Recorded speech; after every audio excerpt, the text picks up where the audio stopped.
Welcome to The Dungeon Passers. How are you doing today, folks? I hope you're enjoying yourselves. We've got an interesting episode for you.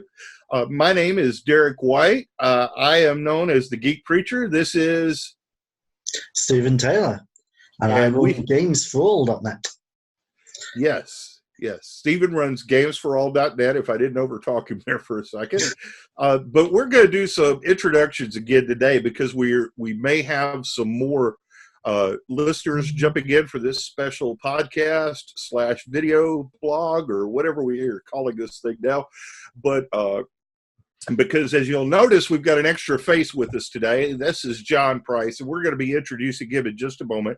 But for those of you who may be new to the podcast or not familiar with us, my name is Derek White. I am a United Methodist minister. I'm also known as the Geek Preacher. I am the chaplain for the gaming convention GaryCon. I occasionally write articles for some gaming magazines and lead some ministry events and things like that at various gaming conventions around the country. That's me in a nutshell. You can find out more about me at geekpreacher.org or on the Geek Preacher page on Facebook. And Stephen Taylor, I'll let you tell a little bit more about yourself, and then we'll introduce John. Yeah, I'm a learning technologist for a local further education, higher education college, and I do lots and lots of geeky stuff. I go around helping churches run board game nights and tabletop nights and stuff like that, and just generally support people as best as I can with it. So, yeah, you can find out about me, as I said before, at gamesforall.net. So have a look at that. See what it's like. All right. And our guest today is a folklorist.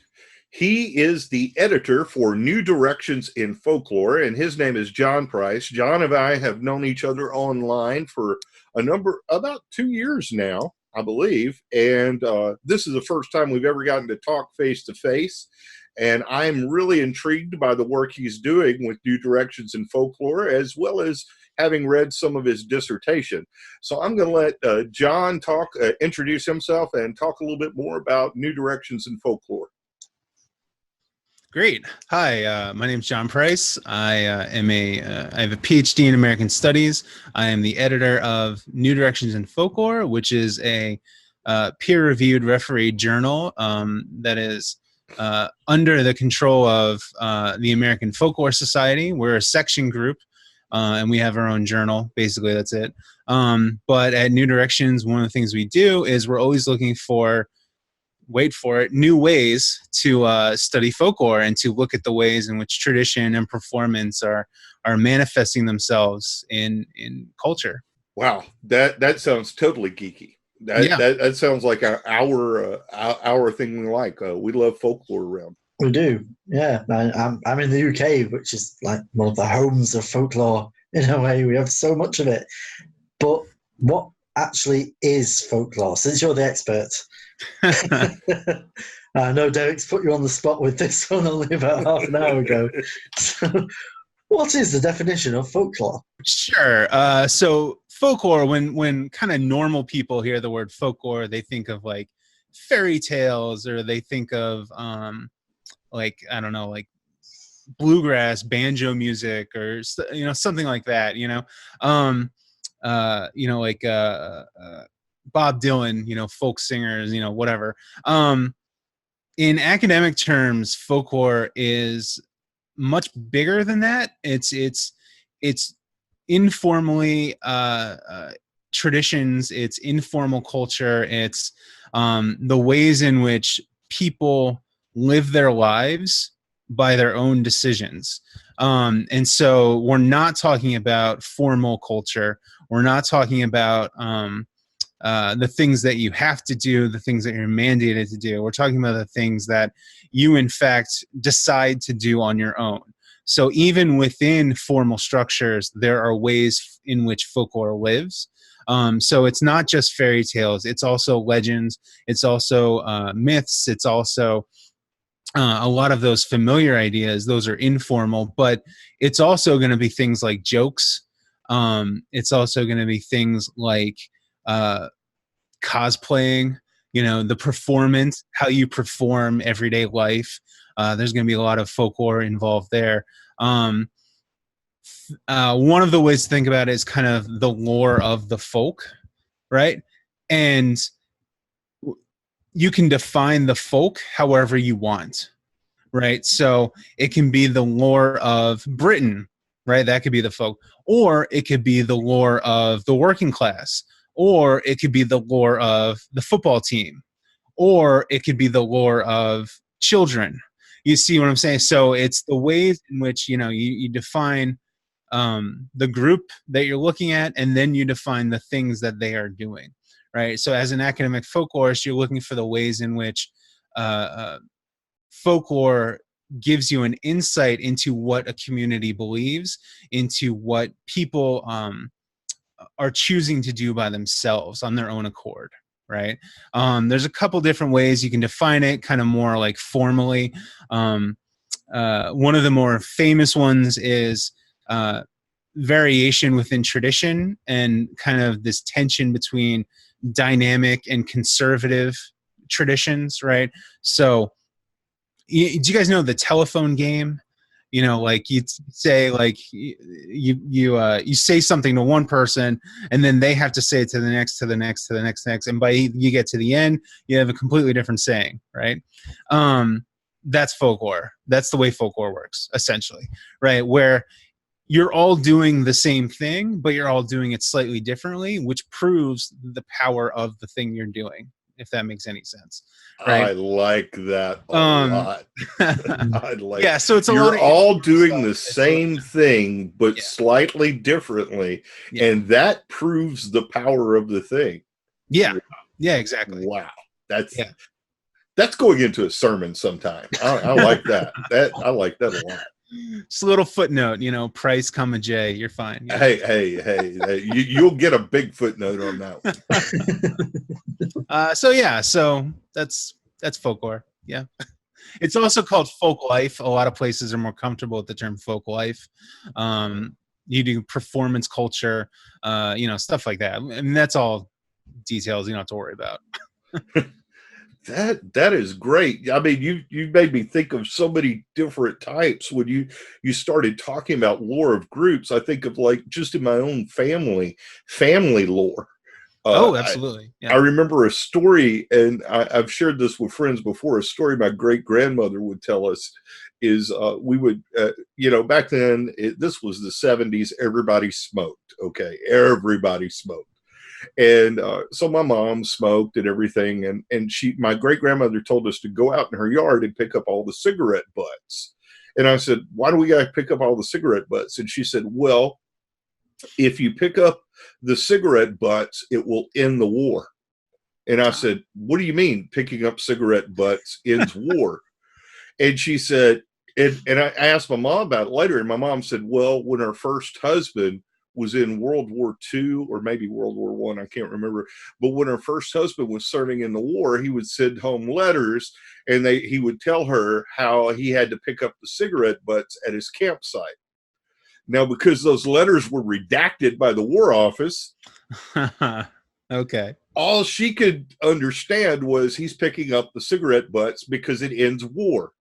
Where we know, we're gamers. He picked up cigarette butts because they didn't want the enemy to know where they'd been at.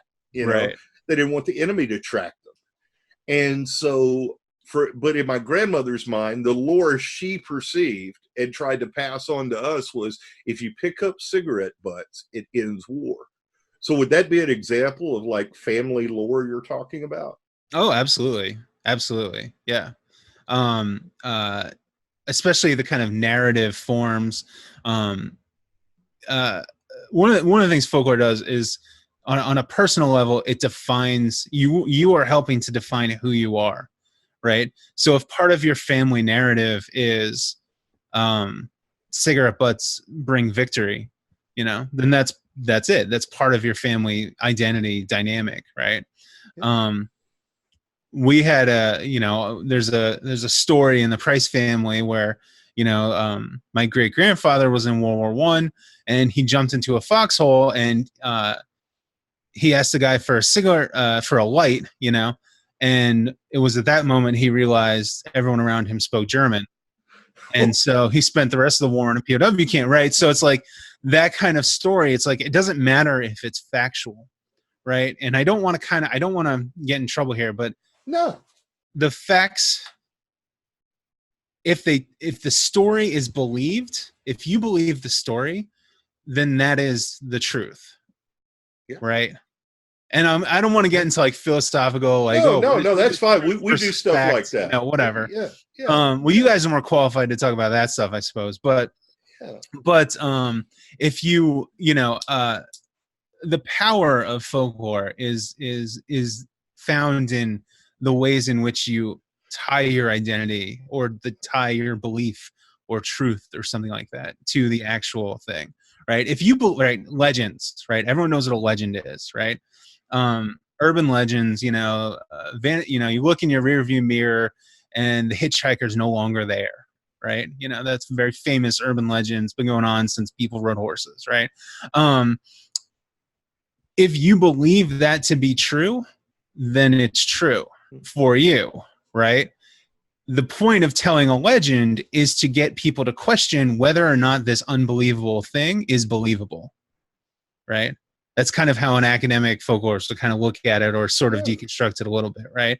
Then you get into the question of why. Why do they believe that? Why did they tell this story? Why does the audience not believe them or believe them or what have you, you know?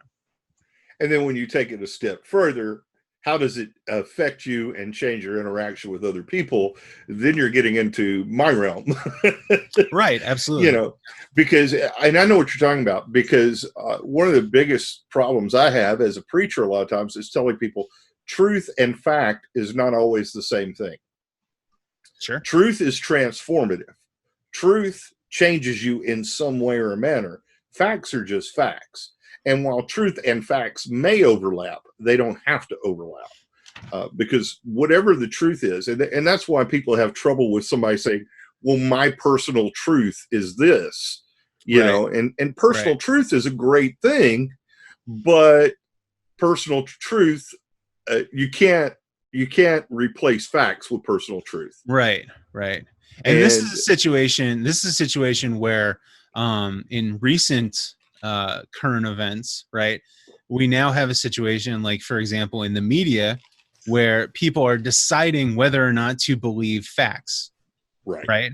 And now we have this so-called quote unquote fake news. It's right. Well, the American Folklore Society, the Journal of American Folklore, put out a special issue that was effectively saying, hey, we folklorists know exactly what's going on here. Listen to us. Like, we know why people choose to believe or don't choose to believe certain things and how that develops their worldview, sort of thing. So it's not just kind of esoteric, kind of what is truth, you know, but it has very real world implications as well. Cool. That's awesome. And get us a link to that article, and we will post that in the show notes, and definitely something I think our listeners would really enjoy looking at. Well, we'll try and steer clear of politics for the rest of that, so that we don't lose the few viewers and listeners we do have. But that is an excellent point. So now, Stephen, I think we should talk about that.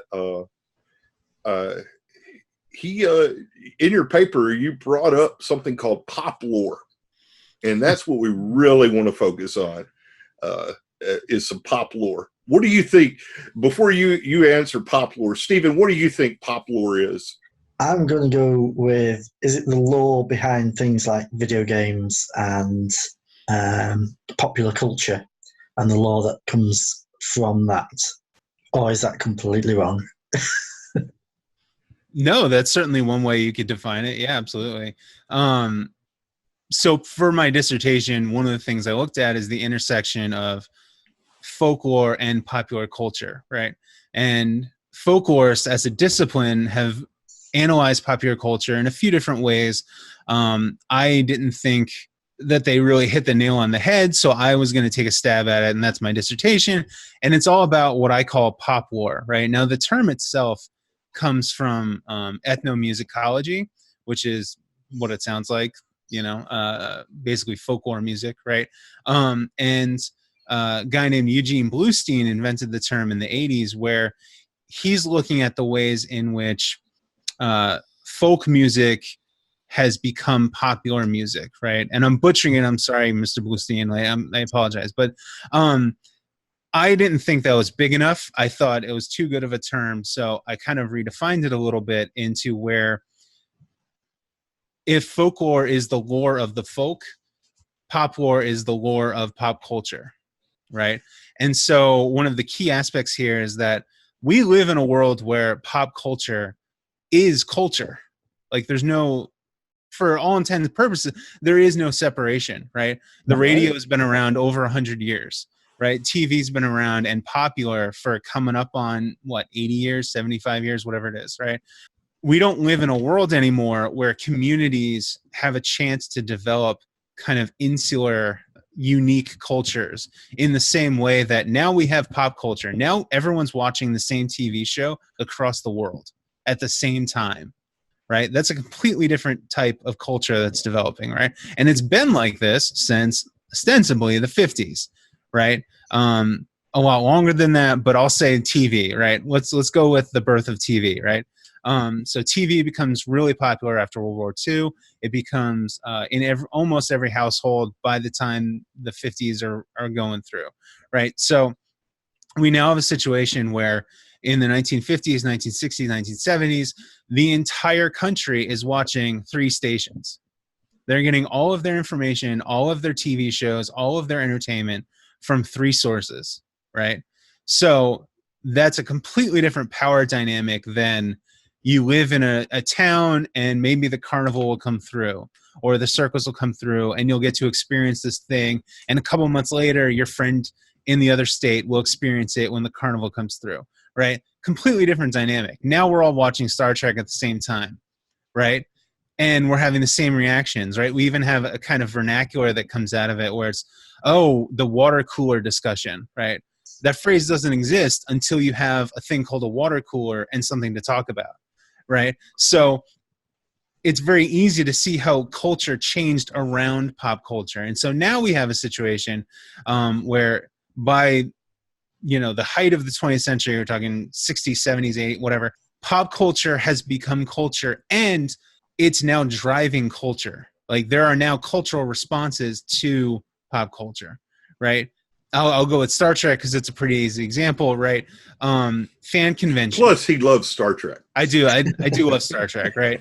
But fan conventions ostensibly didn't exist until Star Trek fans invented them, right? That's right. Yeah. That's a whole new form of informal community that's now developed because of this TV show that is not folklore. There's nothing folklore about Star Trek, right? It is a formal television show produced by professional TV producers, professional actors, right? There's nothing informal about it, right? But the responses to it have become this informal cultural manifestation, right? That's what's interesting to me as a folklorist, right? That's the part that's interesting, right? And so I found a lot of the ways in which folklorists have looked at these sort of things were either coming at it, they were coming at it from ways I didn't think were 100% satisfactory for me, right? So I just did it, right?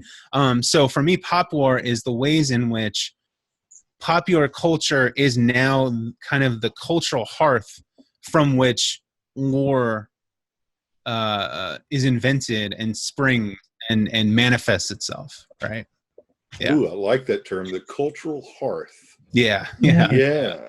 What's the main difference between, so Star Trek has its own lore, people would argue, the different starships, the different captains, Sure. the history to it and all of that, but that's not an informal lore, that's a formal one because it's been designed by somebody. Is that Sure. the main difference between it? Whereas if it was folklore, it had been stories that were passed down and molded over time. Whereas when we're talking about, again, going down the route of game lore and TV series lore, we're dealing with what somebody's designed and somebody's put out there. Is that Yeah, I don't know where I'm quite going with that one. But it's not quite folklore. I see exactly what I see. I know exactly where you're going at, and that's the kind of gray area that I don't think has been fully explored, right? So that's part of the reason I'm doing, I did this is because that is a huge gray area, right? You have, Paramount Pictures says, here's what happened to Captain Kirk, right? CBS or Viacom or whoever says, here's what happened. Here's the official produced formal culture of this TV and what is the word we use for that?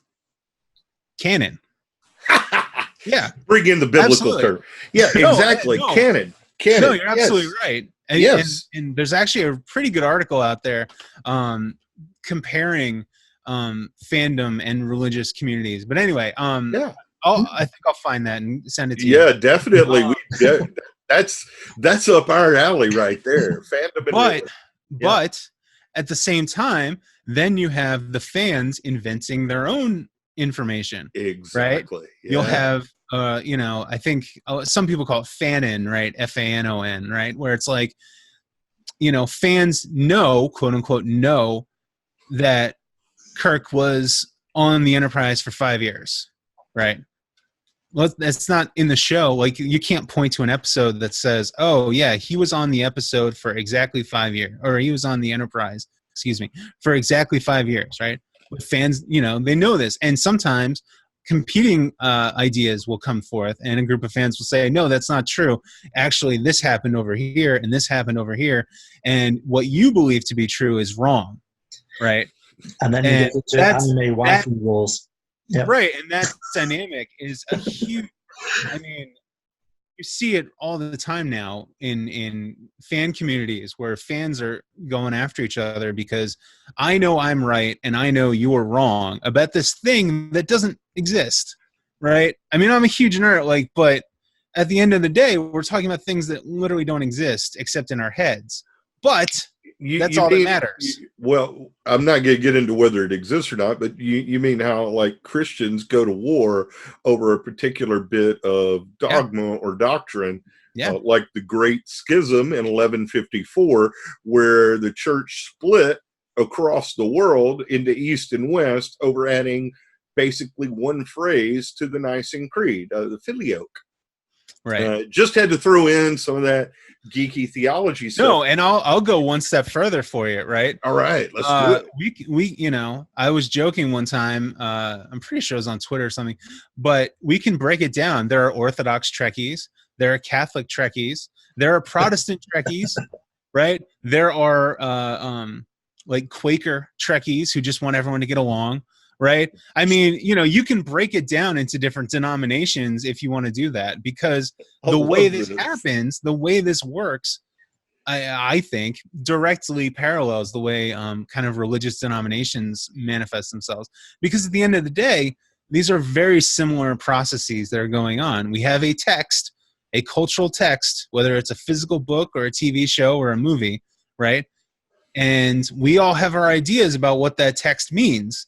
And we say to our friends, hey, man, this is what that text means. And they can say, I totally agree with you. We should hang out and talk about it. Or they'll say, I think you're wrong, and I'm going to tell you you're wrong for the next 100 years. Right? So it's that same sort of process that goes along when you're talking about something like that. Now, to get back to the original question, right? This is a huge gray area, right? So the folklore of Star Trek could be a billion different, you can interpret that all these different ways, right? Can you, the question, can you create authorized folklore, right? So if StarTrek.com puts out an article that says, hey, here's what happened from this year to this year, but it's not on screen, is that part of canon? Or is that folklore? Is that that's what I'm saying, is there's all these different gray area questions you can go through. What I was looking at, I'm sorry, what was that? And then what happens when you have something like Star Wars, where they take the entire extended universe and just go, nope, Ben. Yeah. Yeah, and interestingly, what did they do? They dubbed it all Legends, right? Right. To get back earlier, the whole point of Legends is to prove to someone else that you believe this to be true, right? So it's a very odd kind of dynamic going on there. Yeah. Fandom's a weird place.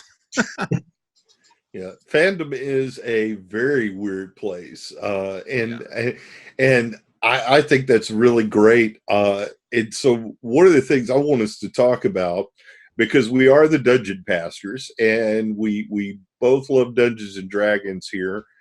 We love board games as well, but Dungeons and Dragons is a big thing for me personally. If you can't tell, wearing my D&D shirt, got the Dungeons and Dragons throw back there.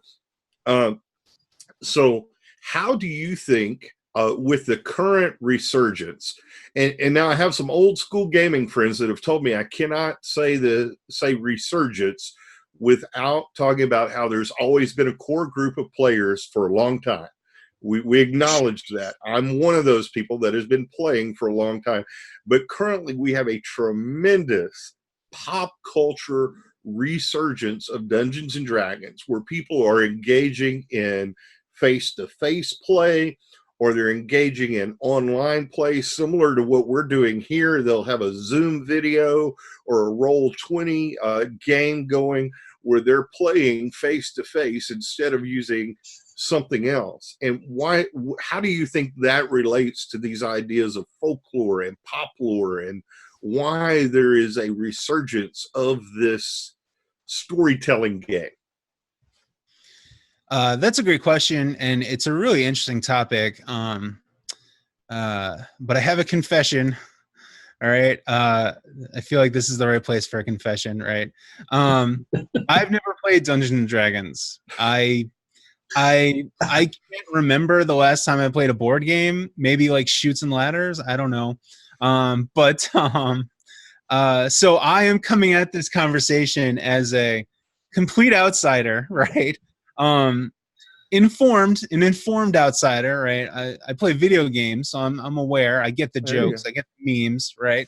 But yeah, I'm a bit of an outsider on this one, and I think that's a perfect. I think to be honest, I think I'm glad you're an outsider on this, because Stephen and we're big insiders. You know what I'm saying? Yeah, just a little bit.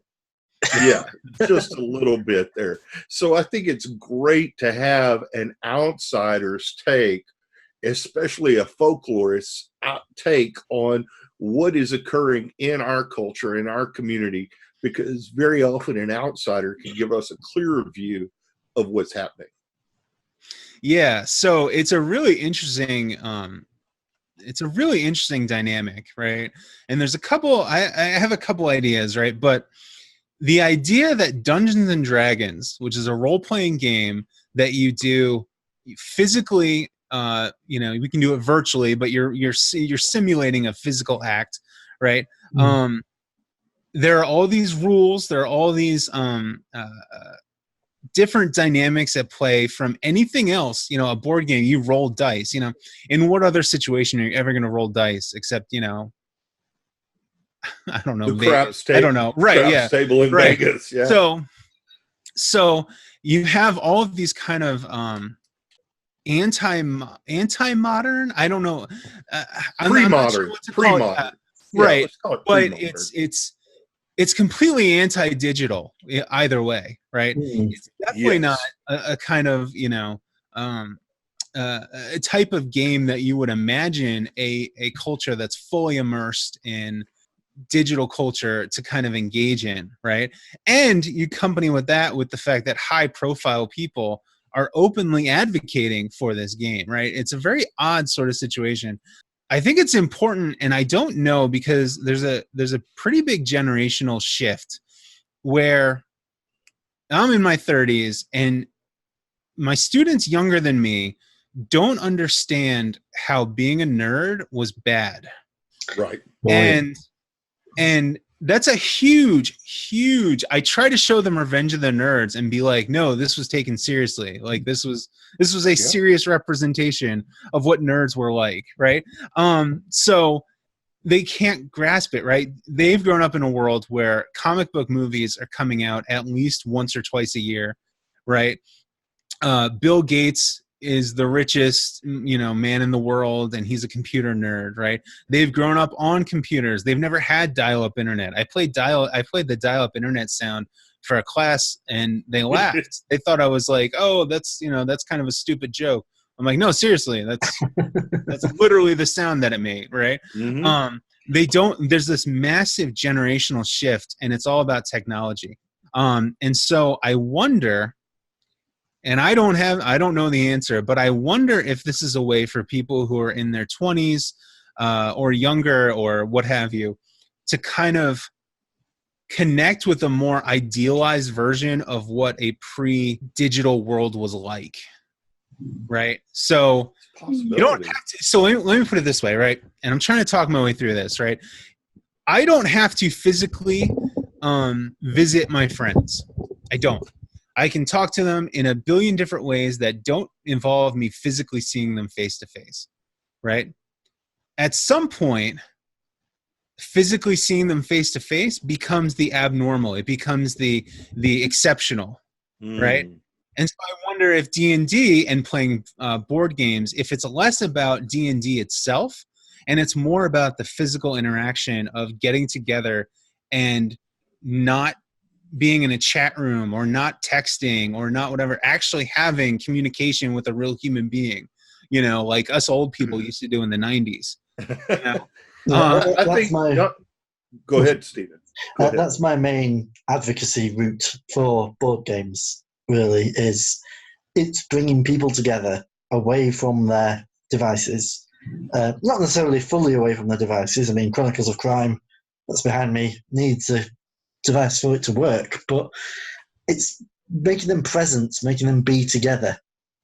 And it's the same sort of thing. BBC did a article on it ages ago now, saying it's a bit like vinyl. Vinyl is making a comeback because it's not that.